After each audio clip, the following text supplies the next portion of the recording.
Hello दोस्तों, क्या हाल है। आप देख रहे हैं इंपॉर्टेंट और सचोट न्यूज, जहां मिलती हैं आपको देश और दुनिया की तमाम बड़ी खबरें सबसे पहले और सबसे विश्वसनीय रूप में। कृपया वीडियो को लाइक और चैनल को सब्सक्राइब करें और कमेंट बॉक्स में जरूर बताइए कि आप ये वीडियो कहां से देख रहे हैं। तो चलिए शुरू करते हैं आज के वीडियो को। डिजिटल डेटा की सुरक्षा के लिए नए नियम हुए लागू। डिजिटल पर्सनल डेटा प्रोटेक्शन नियम 2025 के लागू होने के साथ ही देश में डेटा को सुरक्षित रखने का एक नया सिस्टम तैयार हो गया है। यह नई व्यवस्था डिजिटल चीजों को समझने में मदद करती है और यह नियमों के पालन को बढ़ावा देती है। सबसे महत्वपूर्ण बात यह है कि यह नियम आम लोगों को भी बड़ी राहत देंगे। चुनाव से भरोसा उठा, अब आंदोलन करेंगे। वाड्रा रॉबर्ट वाड्रा ने बिहार चुनाव परिणामों पर फिर से गंभीर सवाल उठाए हैं। उन्होंने एनडीए की जीत को चुनौती देते हुए धांधली का आरोप लगाया है। वाड्रा ने कहा कि चुनाव प्रक्रिया से जनता का भरोसा उठ गया है और भाजपा एजेंसियों को नियंत्रित कर रही है। उन्होंने युवाओं से आगे आकर आंदोलन करने की अपील की है। बिहार में शपथ ग्रहण से पहले भाजपा जदयू में खींचतान। बिहार में नई सरकार के शपथ ग्रहण से पहले भाजपा और जदयू के बीच खींचतान बढ़ गई है। दोनों दल स्पीकर पद अपने पास चाहते हैं। इसके अलावा गृह और वित्त जैसे महत्वपूर्ण विभागों पर भी दोनों की दावेदारी है। जदयू के नेता बातचीत के लिए दिल्ली पहुंचे हैं, जहां मंत्रालयों के बंटवारे पर अंतिम निर्णय होगा। सीमा पर बीएसएफ ने 250 से अधिक ड्रोन गिराए। भारतीय सीमा सुरक्षा बल यानी बीएसएफ ने पाकिस्तान की नापाक साजिशों को नाकाम किया है। बीएसएफ ने इस साल हथियारों और नशीली दवाओं की तस्करी के लिए पाकिस्तान से आए 250 से अधिक ड्रोन गिराए हैं। आगे आने की बात 2200 से अधिक ड्रोन गिराए हैं। वाले कोहरे के मौसम में तस्करी बढ़ने की आशंका को देखते हुए सीमा पर निगरानी और बढ़ा दी गई है। डिजिटल डेटा की सुरक्षा के लिए नए नियम हुए लागू। डिजिटल पर्सनल डेटा प्रोटेक्शन नियम 2025 के लागू होने के साथ ही देश में डेटा को सुरक्षित रखने का एक नया सिस्टम तैयार हो गया है। यह नई व्यवस्था डिजिटल चीजों को समझने में मदद करती है और यह नियमों के पालन को बढ़ावा देती है। सबसे महत्वपूर्ण बात यह है कि यह नियम आम लोगों को भी बड़ी राहत देंगे। चुनाव डिजिटल डेटा की सुरक्षा के लिए नए नियम हुए लागू। डिजिटल पर्सनल डेटा प्रोटेक्शन नियम 2025 के लागू होने के साथ ही देश में डेटा को सुरक्षित रखने का एक नया सिस्टम तैयार हो गया है।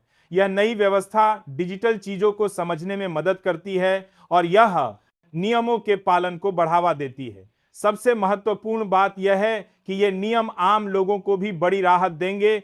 चुनाव से भरोसा उठा, अब आंदोलन कर।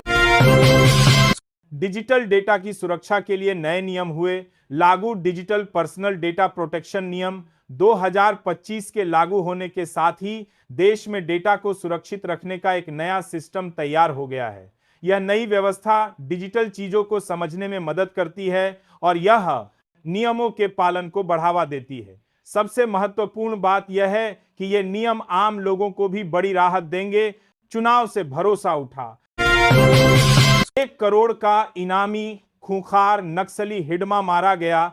छत्तीसगढ़ और आंध्र प्रदेश की सीमा पर सुरक्षा बलों और माओवादियों के बीच बड़ी मुठभेड़ हुई है। इस मुठभेड़ में 6 नक्सली मारे गए हैं। सूत्रों के अनुसार बस्तर का सबसे खूंखार नक्सली कमांडर और 1 करोड़ रुपए का इनामी हिडमा भी अपनी पत्नी सहित मारा गया है। सुरक्षा बलों को बड़ी सफलता मिली है।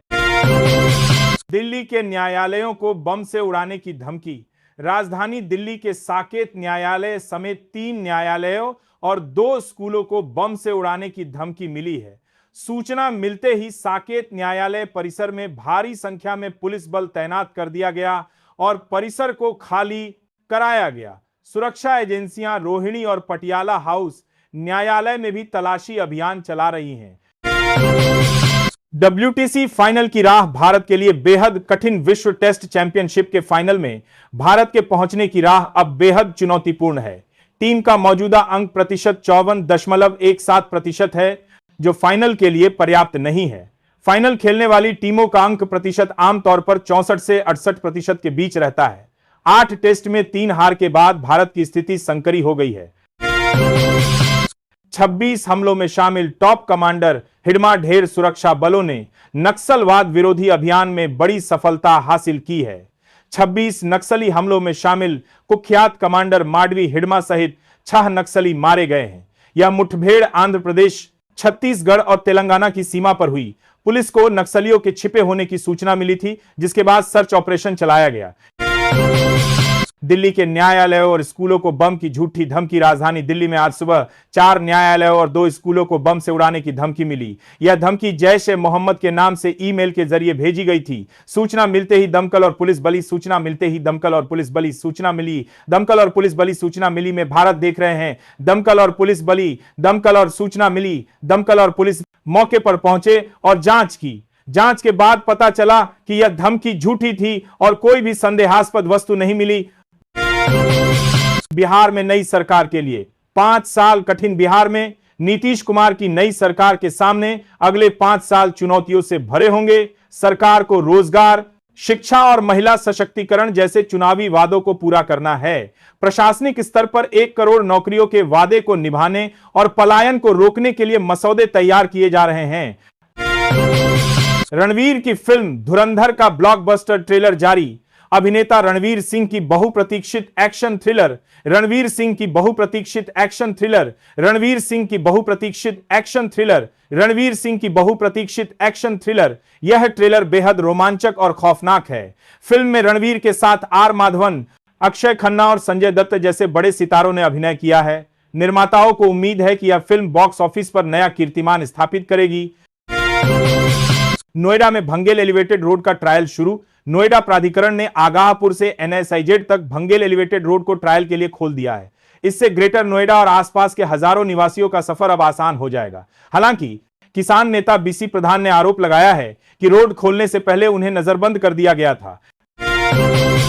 शशि थरूर ने मोदी के भाषण को बताया उभरता मॉडल। कांग्रेस सांसद शशि थरूर ने एक बार फिर प्रधानमंत्री मोदी की प्रशंसा की है। उन्होंने मोदी के उस भाषण की तारीफ की जिसमें 2035 तक भारत को मैकाले की सोच से मुक्त करने की बात कही गई थी। थरूर ने कहा कि मोदी देश को गुलामी की मानसिकता से बाहर निकालने की कोशिश कर रहे हैं। बिहार हार पर कांग्रेस में कलह बढ़ी। 43 को नोटिस। बिहार विधानसभा चुनाव में मिली करारी हार के बाद कांग्रेस में सियासी भूचाल आ गया है। पार्टी ने 43 नेताओं को नोटिस जारी कर 21 नवंबर तक जवाब मांगा है। इन नेताओं पर पार्टी विरोधी गतिविधियों में शामिल होने का आरोप है। इस जवाब बाकी के साथ में की फैसले से प्रदेश कांग्रेस में असंतोष और अधिक बढ़ गया है। WTC फाइनल की राह भारत के लिए बेहद कठिन। विश्व टेस्ट चैंपियनशिप के फाइनल में भारत के पहुंचने की राह अब बेहद चुनौतीपूर्ण है। टीम का मौजूदा अंक प्रतिशत 54.17% है, जो फाइनल के लिए पर्याप्त नहीं है। फाइनल खेलने वाली टीमों का अंक प्रतिशत आमतौर पर 64 से 68% के बीच रहता है। 8 टेस्ट में जारी कर 21 नवंबर तक जवाब मांगा है। इन नेताओं पर पार्टी विरोधी गतिविधियों में शामिल होने का आरोप है। इस जवाब बाकी के साथ में की फैसले से प्रदेश कांग्रेस में असंतोष और अधिक बढ़ गया है। ब्लेंडेड विंग से आधा होगा हवाई किराया। अगले 5 वर्षों में ब्लेंडेड विंग डिजाइन वाला एक नया यात्री विमान आने वाला है। यह विमान ईंधन की खपत को आधा कर देगा और शोर भी बहुत कम करेगा। इस तकनीक से हवाई किराया भी सस्ता हो जाएगा। यह तकनीक 1 करोड़ का इनामी माओवादी हिडमा मुठभेड़ में ढेर। सुरक्षा बलों ने कुख्यात नक्सली माडवी हिडमा को मुठभेड़ में ढेर कर दिया है। हिडमा की मौत को देश में नक्सलवाद के लिए बड़ा झटका माना जा रहा है। हाल के वर्षों में देश में हुई हर बड़ी नक्सली घटना के पीछे इसी 1 करोड़ के इनामी कमांडर का ही दिमाग था। इससे नक्सलियों की क्षमताएं कमजोर होंगी। यूक्रेन ने फ्रांस से 100 राफेल लड़ाकू विमान खरीदे। यूक्रेन ने फ्रांस के साथ 100 राफेल लड़ाकू विमानों का ऐतिहासिक समझौता किया है। यह डील रूस यूक्रेन युद्ध में एक बड़ा बदलाव ला सकती है। राफेल की क्षमता ऑपरेशन सिंदूर में पहले ही सिद्ध हो चुकी है, जहां भारतीय वायुसेना ने सटीक हमलों से आतंकी ठिकानों को नष्ट किया था। रोहिणी ने किडनी ट्रांसप्लांट याद कर आलोचकों को जवाब दिया। रोहिणी आचार्य एक बार फिर सुर्खियों में हैं। उन्होंने लालू यादव के किडनी ट्रांसप्लांट की बात याद कर अपने आलोचकों को जवाब दिया है। रोहिणी ने कहा कि उन्हें गाली देने वाले हरियाणवी महापुरुष सवाल उठाना बंद नहीं कर रहे हैं। उन्होंने परिवार के भीतर